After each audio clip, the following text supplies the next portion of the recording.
देखो, मैं उस कॉन्स्टिट्यूंसी में रहता हूं। वहां से जो जिस प्रकार की शिकायतें आती हैं, सरकार भी ये मान चुकी है कि कहीं ना कहीं यहां पर रोहिंग्याज और बांग्लादेशी संख्या भी दी गई है।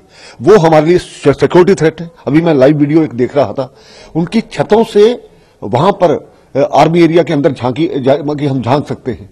ये कहां की सिक्योरिटी है? इस पर सीरियस नोट लेना होगा। मैंने कुछ गलत नहीं कहा। पहले भी इस प्रकार की खबरें आ चुकी हैं कि वहां के जो लोग हैं, वहां पर सेक्स स्कैंडल चलते हैं, सेक्स स्कैंडल होता है, वहां पर ड्रग्स माफिया है। तो कुछ लोगों ने अपने कुछ पैसों की खातिर से उनको जगह दी हुई है। सरकार को इसको कड़ा नोटिस लेना चाहिए। मैंने कोई गलत शब्द नहीं कहे। सरकार ये जानती है, निकाल करके देखिए, इसमें कोई गलत नहीं कहा। आर्मी एरिया के लिए आसपास 500 मीटर में कहीं ना कहीं इस प्रकार की थ्रेट, उसके बारे में सोचना ही होगा। सरकार इस पर चिंता करे।